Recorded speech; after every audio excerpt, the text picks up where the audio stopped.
ওয়ালা ইয়াজিদুজ জালিমিনা ইল্লা খাসারা। হে নবী, জালেমদের জন্য কোরআনে কোনো ঔষধ নেই। কোরআনের যত সুন্দর কথায় তাদেরকে শোনান, তাদের শুধু ক্ষতি বৃদ্ধি হবে, রাগ হবে। এজন্য বাংলাদেশে দ্বিতীয়বার স্বাধীন হওয়ার পরে অনেকের মনে আনন্দ নেই। কিছু মানুষের মনে এখনো পর্যন্ত দুঃখ, এখনো তাদের ক্ষতি বৃদ্ধি হতে আছে। দিন যত যাবে জালেমের কোনো সুসংবাদ নেই, ও আরো প্যাচে পড়বে। কারণ কি বলেন তো? কারণ জালেম যারা, এই শব্দটা এত ভয়ঙ্কর মারাত্মক শব্দ। কোরআনে কারিমে আল্লাহ যত কঠিন কঠিন কথা দিয়েছেন, সবচাইতে বড় কঠিন বক্তব্য দিয়েছেন জালেমের বিরুদ্ধে। আল্লাহ পাক বলেন, ইন্নামাস সাবিলু আলাল্লাযিনা ইয়াযলিমুনান নাস ওয়া ইয়াবগুনা ফিল আরদি বিগাইরিল হক। ইলা আখিরি আয়াত। সূরা শুরার 42 নম্বর আয়াত প্রথম অংশে আছে। আল্লাহ বলেন, আমি আল্লাহর মামলা হবে তাদের বিরুদ্ধে যারা মানুষ হয়ে মানুষের উপরে জুলুম করেছে। এই আয়াত অনুযায়ী এখন বলেন তো, বাংলাদেশে আল্লাহর মামলার আসামি আছে না নেই? আল্লাহ ইয়াজলিমুনাল মুসলিমুনা দেননি, যে মুসলমানদের উপরে যারা জুলুম করেছে। ইয়াজলিমুনান নাস, মানুষ হয়ে যারা মানুষের উপরে করেছে, তাদের জন্য আল্লাহর মামলা রেডি হয়ে আছে। এই 17 বছর আপনি কি করলেন? বিবেকের কাছে প্রশ্ন করেন। আপনি হামজার মামলার আসামি না আপনি আল্লাহর মামলার আসামি? দ্বিতীয় শব্দ আরো মারাত্মক।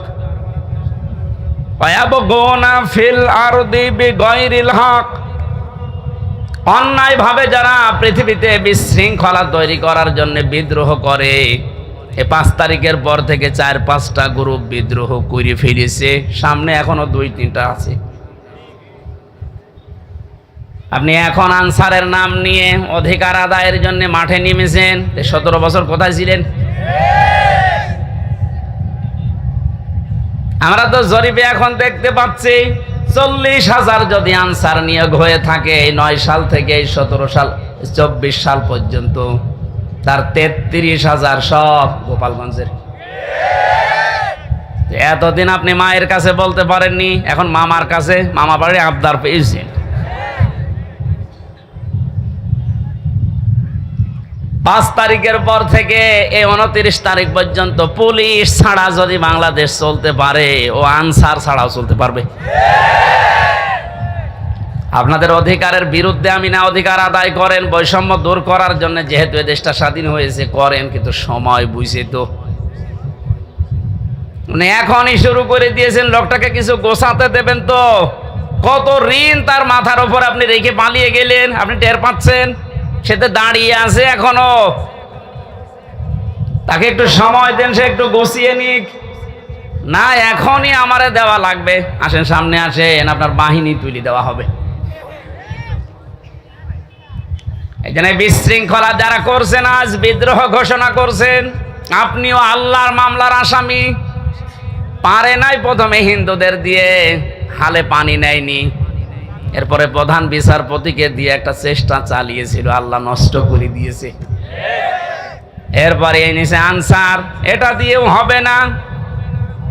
কারণ যে আছে, আপনি বললাম না, কাঁচা খেলোয়াড় না, পেছনে অনেক কিছু আছে হেলান দেওয়ার মতো। আমার মোবাইলে সর্বোচ্চ কল আসলে আসবে, সর্বোচ্চ আসলে আমার মনে হয় তারেক জিয়ার পিএস অপু ভাইয়ের কাছ থেকে কল আসতে পারে। কারণ ওনার সাথে আমি 3 বছর ছিলাম জেলে।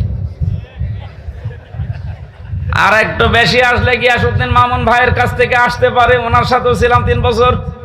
তাছাড়া আর উপরে তারেক জিয়া তো দেবে না। আর ডক্টর মোহাম্মদ ইউনূসের মোবাইলে কল আসে বারাক ওবামার কাছ থেকে, জো বাইডেনের কাছ থেকে, শি জিনপিং এর কাছ থেকে। টের পাচ্ছেন ওর খুঁটি কোন জায়গায় বাঁধা, ওর পেছনে কি ধাক্কা দেওয়া আছে দেওয়ালে? আপনি আন্দাজে লাফান, বাস্তবতা কিছু জানেন? ওয়ালা তাকুলু লিমান ইয়কতালু ফি সাবিলিল্লাহি আমওয়াত, বাল আহইয়াউ ওয়ালাকিন লা তাশউরুন। সূরা বাকারা 154 নম্বর আয়াতে আল্লাহ জানিয়েছেন মানুষ যেহেতু মুখ দিয়ে কথা বলে এজন্য মুখের উপরে আল্লাহ নোটিশ দিয়েছেন, ওই কথা বলবি না। এ মুখ দিয়ে কোনো দিন এই কথা বলবি না যে যারা মারা গেছে শহীদ হয়েছে যে ওরা মরে গেছে, কথা বলবি না। এই কথা কার? এই জন্য শহীদ শব্দটা অনেক দামি শব্দ।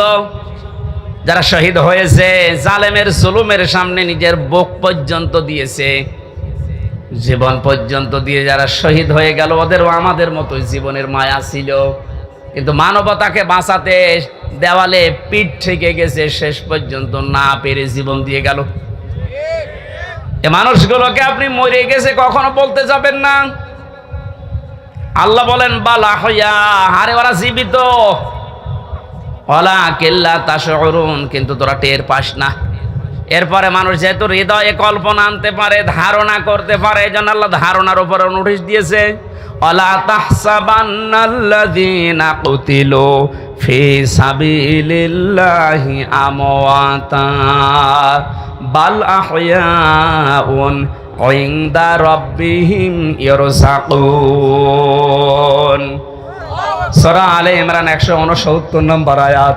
তাফসীরে ফি জিলালিল কোরআনের ব্যাখ্যাটা ব্যাপক লেখা আছে, আমি সামিরাইজ করে বলছি। আল্লাহ বলেন ওই ধারণাও করবি না, যারা আমি আল্লাহর জন্য জীবন দিয়ে গেল এরা মারা গেছে এরকম ধারণাও করবি না, বরং তারা জীবিত এবং আমি আল্লাহর কাছে তারা রিজিক পায়। জোরে বলেন সুবহানাল্লাহ।